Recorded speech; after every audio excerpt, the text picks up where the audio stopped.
नमस्कार। आज हम लोग बात करेंगे जो जाड़े में सबसे महत्वपूर्ण चारा की फसल है उत्तर भारत की, उसके बारे में आज हम लोग बात करने जा रहे हैं। उत्तर भारत में आप सभी लोग अगर किसी भी किसान से पूछिए तो वो पूछते हैं कौन सी फसल लगाते हो, कौन सी चारे के लिए फसल लगाते हो। आम तौर पर आपको एक जवाब जो निश्चित तौर पर मिलेगा वो है बरसीम। वो बरसीम का नाम लेंगे। बरसीम चारे फसलों में सबसे महत्वपूर्ण फसल है। अगर आप देखें गुणवत्ता के लिहाज से ये जितनी भी चारा फसलें उगाई जाती हैं देश में, उसमें एक सर्वोच्च स्थान रखती है।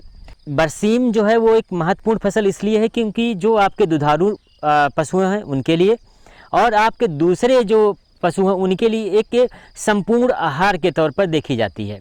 उसका कारण क्या है? उसका कारण ये है कि इसमें जो प्रोटीन की मात्रा है वो बहुत ज़्यादा है। इसमें 20% के आसपास प्रोटीन है। अगर आप ड्राई वेट के आधार पर, शुष्क पदार्थ के आधार पर देखेंगे तो इसमें आपका प्रोटीन की मात्रा लगभग 20% से 22% के आसपास प्रोटीन होती है। और दूसरी बात यह कि जो इनकी पाचनशीलता है, जो इसकी डाइजेस्टिबिलिटी है वो बहुत हाई है। इसकी डाइजेस्टिबिलिटी लगभग 65% के आसपास है, जो कि चारा के फसलों में सबसे ज़्यादा जो पाचनशील आप कहेंगे उनमें से बरसीम की फसल एक है। बरसीम की फसल में दूसरी जो सबसे विशेषता है कि आप इससे 5 से 6 कटाई तक ले सकते हैं। लेकिन बरसीम को अगर आप समुचित देखभाल करें तो ये आपको नवंबर के महीने से लेकर और अप्रैल के महीने तक आपको हरा चारा, और कुछ क्षेत्रों में आपके मई के प्रथम सप्ताह तक भी हरा चारा मिल सकता है। बरसीम अगर आप देखें ये फसल, बरसीम में 3 तरह के बरसीम की आप कहें प्रकार हैं या टाइप्स हैं। पहला है आप मस्कावी का। मस्कावी एक ग्रुप है जो आपका उन प्रजातियों का ग्रुप है मस्कावी में आप जिनकी आप 5 से 6 कटाई ले सकते हैं। भारत में जितनी भी बरसीम की प्रजातियां लगाई जाती हैं वो सब मस्कावी ग्रुप में आती हैं। तो मस्कावी ग्रुप में जो भी आप देखेंगे इनकी विशेषता ये है, इनका आप देखेंगे बहुत सारी टिलरिंग होती है इनमें, आप इनकी शाखाओं की संख्या बहुत ज़्यादा होती है और आप इस फसल को आप 5 से 6 कटाई तक आप ले सकते हैं। दूसरा ग्रुप है फाली ग्रुप। इस फसल में इस प्रकार के जो आपके बरसीम की फसल है फाली ग्रुप में, उसमें सिर्फ 1 कटाई ली जाती है। यानी इस ग्रुप की जो आपके प्रजातियां हैं उसमें आपको सिर्फ 1 कटाई, सिंगल कटाई मिलेगी। लेकिन उसमें क्या खास बात होती है कि उसमें आपका शुष्क पदार्थ उनके पौधे में ज़्यादा होता है, तो उनको आप दूसरे जैसे आप हे बनाने के लिए, सुखा कर रखने के लिए उसको आप इस्तेमाल कर सकते हैं। मैं इसके बारे में आपको बताऊंगा कि हमारे संस्थान ने भी एक प्रजाति विकसित की है, वो सिंगल कट बरसीम की, 1 कटाई बरसीम की, उसके बारे में हम आगे चलकर बात करेंगे। तीसरा ग्रुप जो है वो सैदी का ग्रुप है। सैदी में क्या है कि आपको 2 से 3 कटाई तक ले सकते हैं आप, उससे ज़्यादा कटाई नहीं ले सकते। तो मस्कावी की जो ग्रुप है इसमें आपके ज़्यादातर जो प्रजातियां हमारे भारत में है वो मस्कावी ग्रुप की हैं और उन्हीं की खेती की जाती है। बरसीम उगाने वाले अलग अलग क्षेत्रों के लिए, अलग अलग राज्यों के लिए अलग अलग किस्मों का विकास किया गया है। आप इस तालिका में देख रहे हैं कि कुल 17 जो प्रजातियां हैं उनका इस समय तक विकास किया जा चुका है, जो अलग अलग क्षेत्रों में जिनकी खेती की जा सकती है। आप अपने क्षेत्र के हिसाब से उचित किस्म का चयन कर सकते हैं और उनको अपने क्षेत्र में लगा सकते हैं। बरसीम की खेती पर्वतीय क्षेत्रों में जो आपके वैली एरिया है वहाँ से लेकर और आपके मध्य भारत तक बरसीम की खेती आमतौर पर की जाती है। दक्षिण भारत में बरसीम की खेती नहीं होती क्योंकि वहाँ जो तापमान होता है वो बहुत अच्छा बरसीम के ग्रोथ के लिए नहीं होता, तो वहाँ पर बरसीम की जगह पे रिजका यानी लूसन, अल्फा जो फसल है वो लगाई जाती है आमतौर पर उन क्षेत्रों में। बरसीम की खेती के लिए अगर आज मैं जो विशेष रूप से आप बात करना चाहूँगा, बरसीम के बीज उत्पादन के बारे में भी बात करूँगा, बरसीम की चारा के लिए उगाने वाली फसल के बारे में भी बात करूँगा। देखिए बरसीम जो है जब आप उगाते हैं तो आप दोनों पर्पज के लिए उगाते हैं, एक तो चारे के लिए और दूसरा बीज उत्पादन के लिए। ये जो फसल आप देख रहे हैं ये बरसीम की बीज उत्पादन के लिए ली जा रही फसल है और इसमें अभी तक हम लोगों ने 4 कटाई ले लिया है और केवल 1 कटाई जो हम लोग छोड़ते हैं वो कटाई होती है कि उसको आप लास्ट वाली कटाई को छोड़ देते हैं और उससे आप बीज उत्पादन के लिए जाते हैं।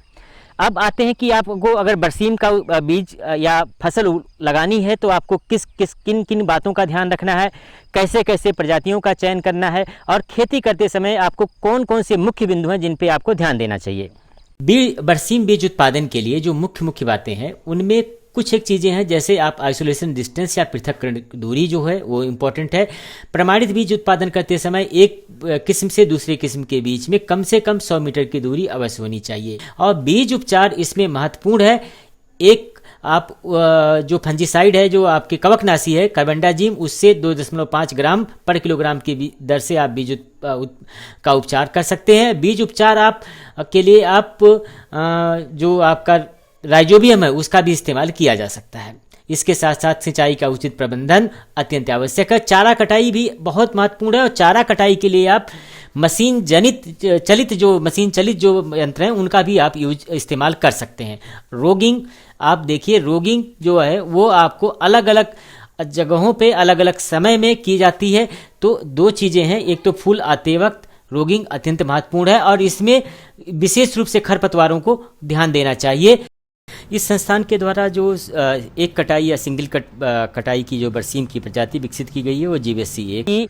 ये जो है बरसीम की किस्म वो फहाली ग्रुप में आती है, और इसमें क्या खास बात है कि इसको आप केवल एक कटाई ले सकते हैं। और इसको एक कटाई के लिए मैं क्यों कह रहा हूँ, एक कटाई जब आप लेंगे इसमें पौधे की ऊंचाई बहुत होती है। अभी आपको मैं उस पौधों को दिखाऊंगा, उनकी पौधों की ऊंचाई बहुत होती है, और उसमें ड्राई मैटर पौधों में ज़्यादा होता है।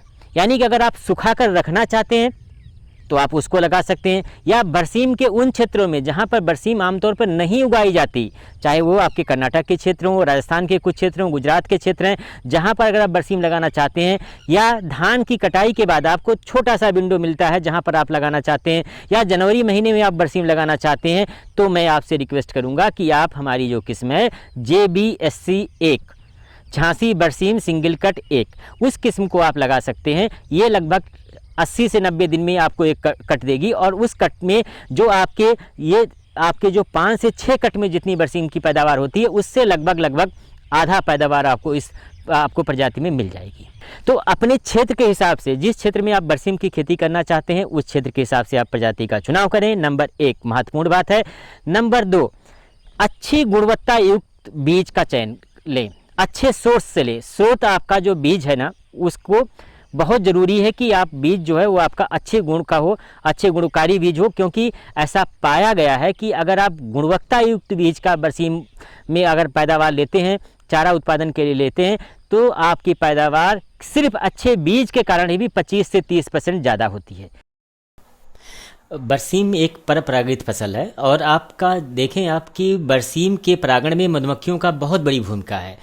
इसलिए अगर बरसीम बीज उत्पादन करते वक्त अगर आप 1 हेक्टेयर क्षेत्र में 4 से 6 मधुमक्खी के जो बक्से हैं उनको रखते हैं, तो उन बक्सों के रखने से आपके परागण बढ़ता है और बीज उत्पादन आपका बढ़ जाता है। तो मेरा अनुरोध होगा किसान भाइयों से कि जब बीज उत्पादन ले रहे हैं तो मधुमक्खियों की महत्व को समझें और अपने बीज उत्पादन क्षेत्र में बक्से जरूर रखें। आप अगर बीज उत्पादन लेना चाहते हैं तो आप अपनी बरसीम की जो अंतिम कटाई है उसको आप बीज उत्पादन के लिए छोड़ सकते हैं। यानी कि पहले आप चारे के लिए फसल लीजिए, और उसके बाद जब अंतिम कटाई का समय आए तो आप फसल को आप बीज उत्पादन के लिए छोड़ दीजिए। और आपको बताऊंगा कि बरसीम बीज उत्पादन कितना सरल है और किस तरीके से किसान केवल 2 से 3 महीने में 50,000 1 हेक्टेयर से अपने आप को नगद प्राप्त कर सकता है। मेरे हिसाब से इतने कम इनपुट में आप 2 महीने में 50,000 1 हेक्टेयर में नगद और दूसरी किसी फसल के बीज उत्पादन से प्राप्त करना संभव नहीं होगा। देखिए, अगर आप देखें बरसीम का बीज, जैसे मैंने आपको बताया कि मार्केट में आप जाओगे, बाज़ार में अगर आप जाओगे, बीज जो है, पहली बात गुणवत्ता युक्त बीज उपलब्ध नहीं होता। दूसरी बात यह है कि जो बीज की जो मूल्य है वो लगभग 125 से 150 और कुछ समय तक 200 रुपये प्रति किलो के हिसाब से बीज में बाज़ार में बिकता है।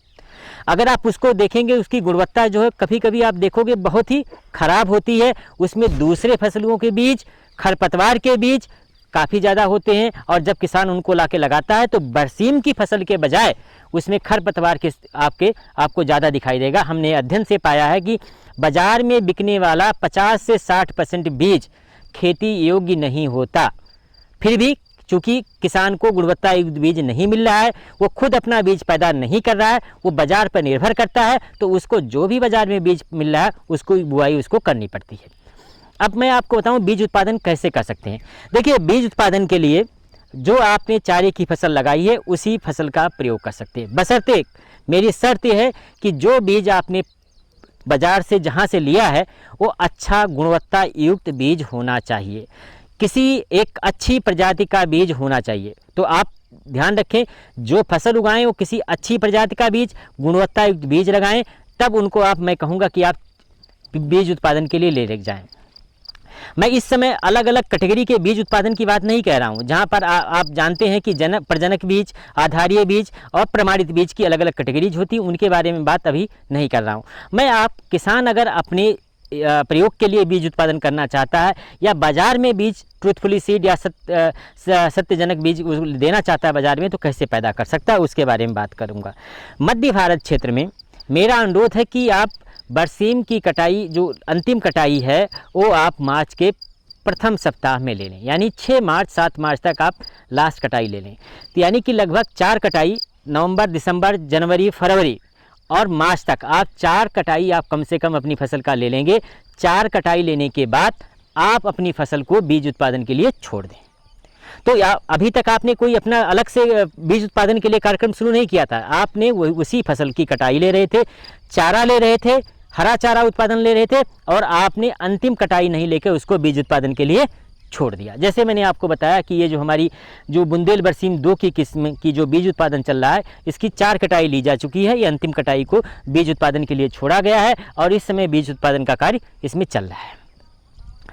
बीज उत्पादन के समय 2-3 बातें हैं जिनको आप मुख्य रूप से ध्यान रखें। पहला मैंने आपको कि बरसीम जो है परपरागित फसल है, तो इसमें आपको ध्यान रखना है कि जो परागण के लिए जिन चीज़ों की जो आपके परागण को आपको प्रोत्साहित करें, उन बातों को ध्यान रखना है। पहली बात, अगर संभव हो तो आप अपने खेत में, अपने 1 हेक्टेयर क्षेत्र में कम से कम 4 से 5 जो मधुमक्खी के बॉक्स हैं उनको रखें।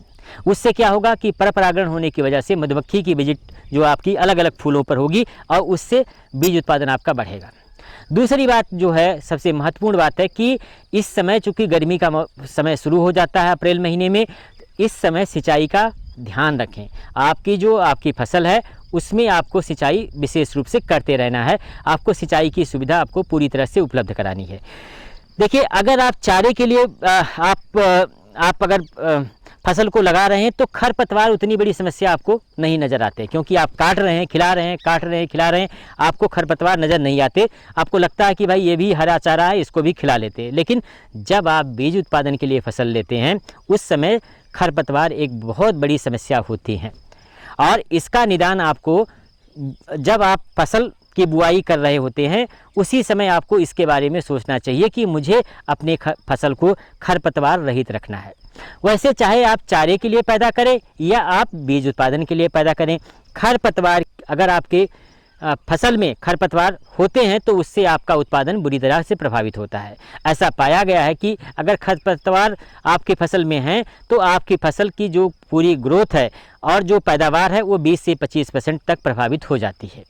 तो मेरा अनुरोध होगा कि आप जो अपनी फसल का अच्छा गुणवत्ता युक्त बीज बोएं। दूसरी बात, जो खरपतवार नियंत्रण के लिए उपाय मैं बताऊंगा उसका प्रयोग कर सकते हैं। पहला बात यह है कि खरपतवार नियंत्रण के लिए आप समय समय पर जो आपको खरपतवार निकालना है उसको करें।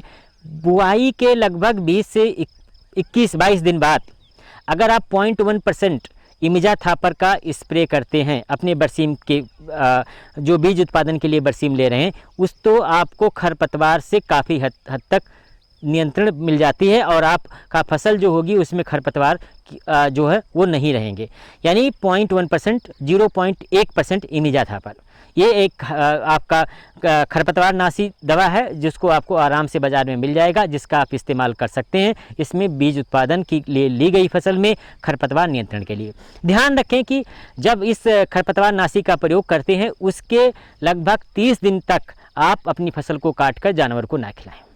30 दिन के बाद अगर आप खिलाते हैं तो आपकी फसल सुरक्षित है, आप उसको जानवर को अपने खिला सकते हैं, अपने पशु को खिला सकते हैं।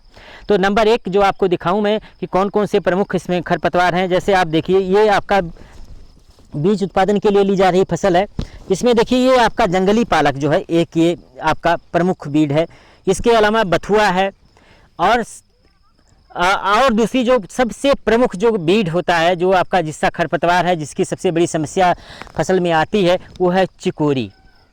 चिकोरी जो है आपका, ये एक बहुत ऐसा बीड है जिसको एबनॉक्सियस बीड, या जिसको ऐसा घोषित किया गया है कि इसका एक बीज भी अगर 1 किलोग्राम बीज बरसीम में मिलता है तो उसको आपके बीज को है वो बिक्री योग्य नहीं पाया जाएगा। यानी कि आपका बरसीम का बीज पूरी तरीके से चिकोरी रहित होना चाहिए। अब चिकोरी क्या होती है मैं आपको दिखाऊंगा, आइए। तो जैसा मैं आपको बता रहा हूँ कि चिकोरी जो है एक महत्वपूर्ण जो बीज है, ये खरपतवार है। और ऐसा महत्वपूर्ण क्यों है, क्योंकि इसका अगर एक बीज भी आपके फसल में मिलता है तो आपका पूरा बीज का जो लाट है वो रिजेक्ट हो जाएगा। आप इसको बाज़ार में बेच नहीं सकेंगे और बीज के तौर पर ये आपको नहीं बिकेगा और बीज के लिए वो रिकमेंडेड नहीं है। देखिए चिकोरी को कैसे पहचानेंगे। चिकोरी में इस स्टेज पे जब बरसीम के में फूल आ रहा है, इसमें चिकोरी में फूल आता है और इसमें आप देखेंगे तो ये हल्के नीले रंग का फूल होता है और इसमें जो पत्तियां काफ़ी चौड़ी होती हैं, इसमें हल्के हल्के स्पाइंस भी आपको दिखाई देंगे, कांटे भी दिखाई देंगे कभी कभी फसल में। और ये आपके चिकोरी का, इसको इस स्टेज में हमारी कोशिश ये होगी कि इसमें फूल आने के पहले ही इस फसल में से अगर निकाल लिया जाए, लेकिन फूल आते वक्त इसको निकालने में सहूलियत ये होती है कि ये दूर से ही फसल में आपको दूर से पहचान में आ जाएगा और आप इसको अपने फसल से आप निकाल सकते हैं। तो ये है किसान भाई, ये ध्यान रखें कि चिकोरी का एक भी पौधा आपके बरसीम उत्पादन के जो प्रक्षेत्र है, जो खेत है, उसमें नहीं होना चाहिए और इसको पूरी तरीके से निकाल लें। और अगर आप देखें, अगर आप 2 बार 3 बार अपनी फसल में आप घूम जाते हैं, किसान भाई या उनके जो मजदूर हैं वो घूम जाते हैं, इसको देखते हैं, तो आप इसको पूरी तरीके से निकाल सकते हैं। क्योंकि ये जब समस्या क्या है इसके साथ में कि जब आप ग्रेडिंग करेंगे अपने बीज का, तो इसका बीज भी बरसीम के बीज के बराबर ही होता है और ग्रेडिंग के समय इनको निकालने में बड़ी मुश्किल होती है।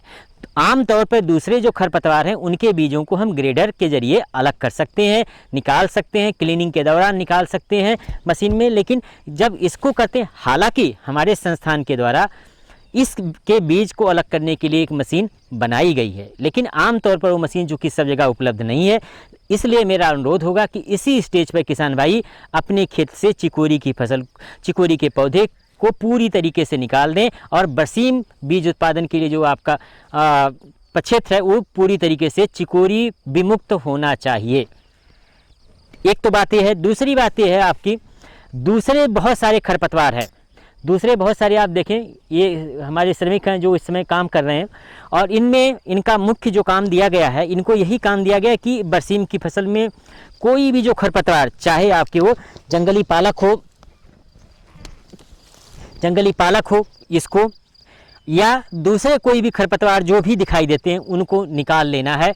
फसल को पूरी तरीके से मुक्त करना है खरपतवारों से। इसको ध्यान रखिए कि आपका फसल पूरी तरीके से खरपतवार विहीन होनी चाहिए, आपकी फसल में कोई भी खरपतवार नहीं होना चाहिए। एक महत्वपूर्ण फसल जो आपका एक सुझाव है कि अगर आप बरसीम का बीज उत्पादन ले रहे हैं।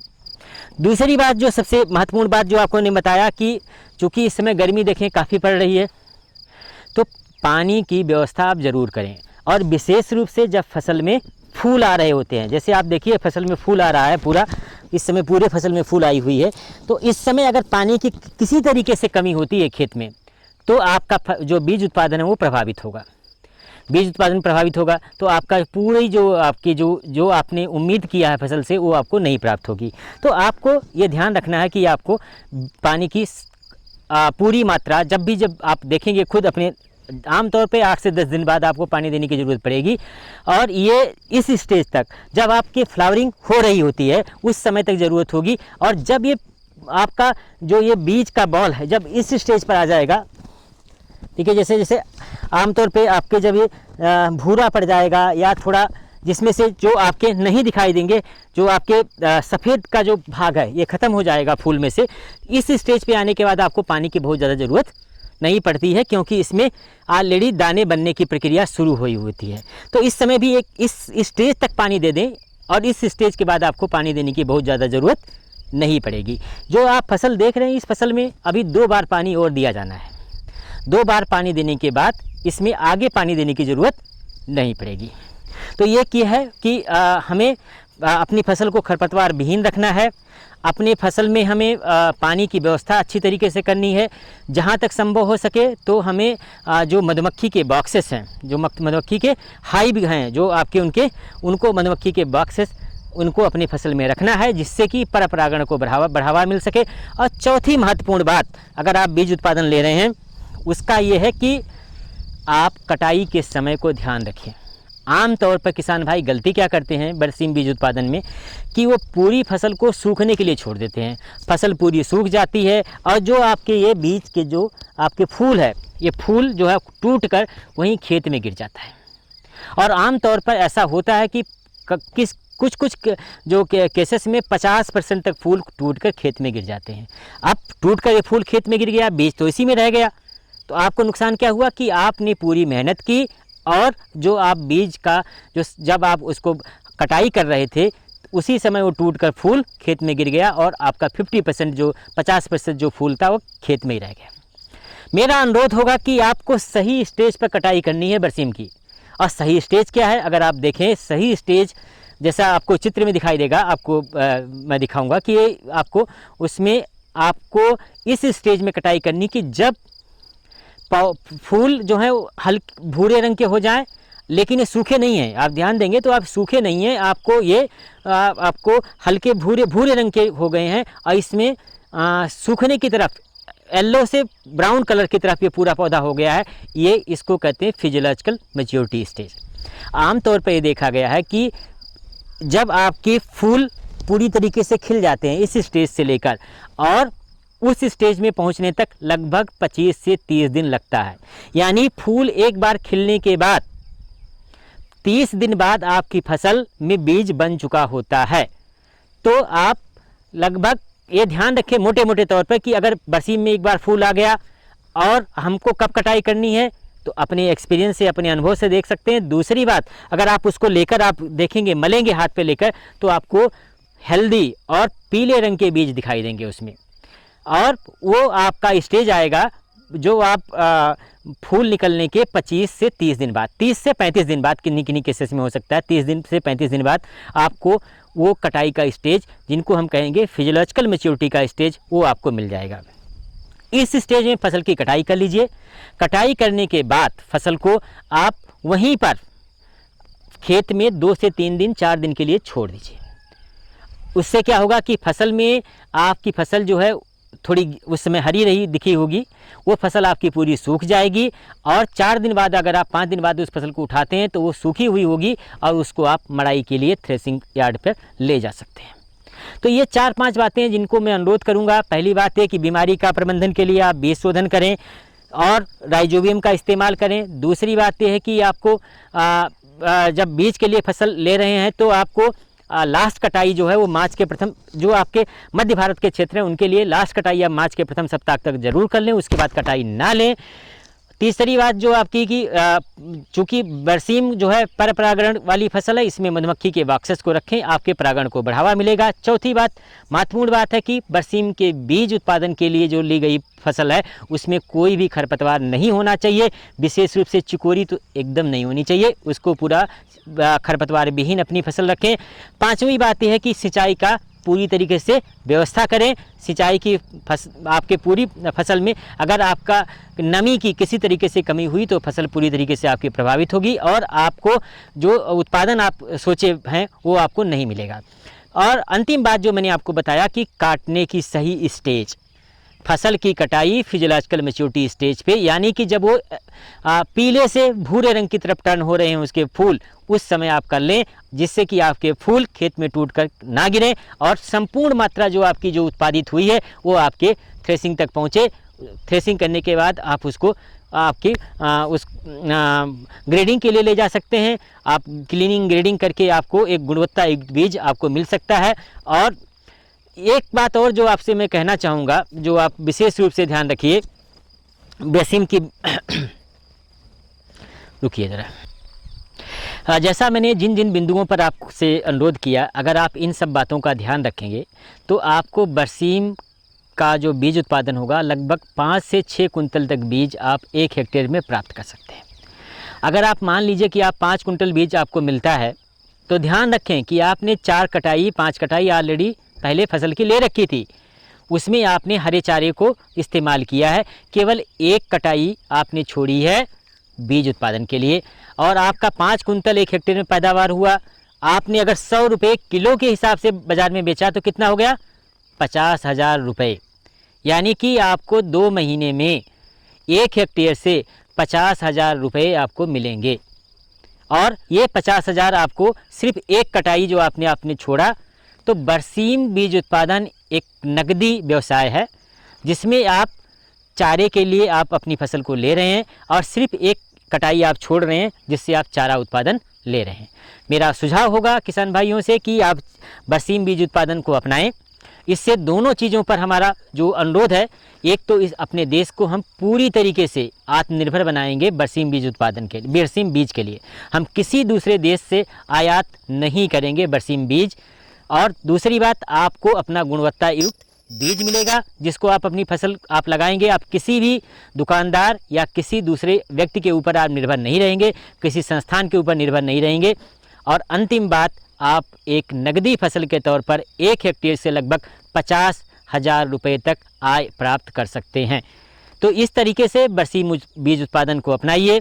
बरसीम के बारे में जो आज आपको जानकारी मिली है, आपको अगर इसके अलावा और आपको किसी तरीके की कोई जानकारी आपको चाहिए, आप हमारे संस्थान से आप संपर्क कर सकते हैं। हमारा नंबर, फ़ोन नंबर, हमारा ईमेल आईडी सब हमारे संस्थान के वेबसाइट पे उपलब्ध है, उससे देखें। या आप इसमें आप कमेंट में भी आप इसके बारे में अपनी राय दे सकते हैं, और जिसके ज़रिए हम आपको संपूर्ण जानकारी आपको हम उपलब्ध कराएंगे। बहुत बहुत धन्यवाद।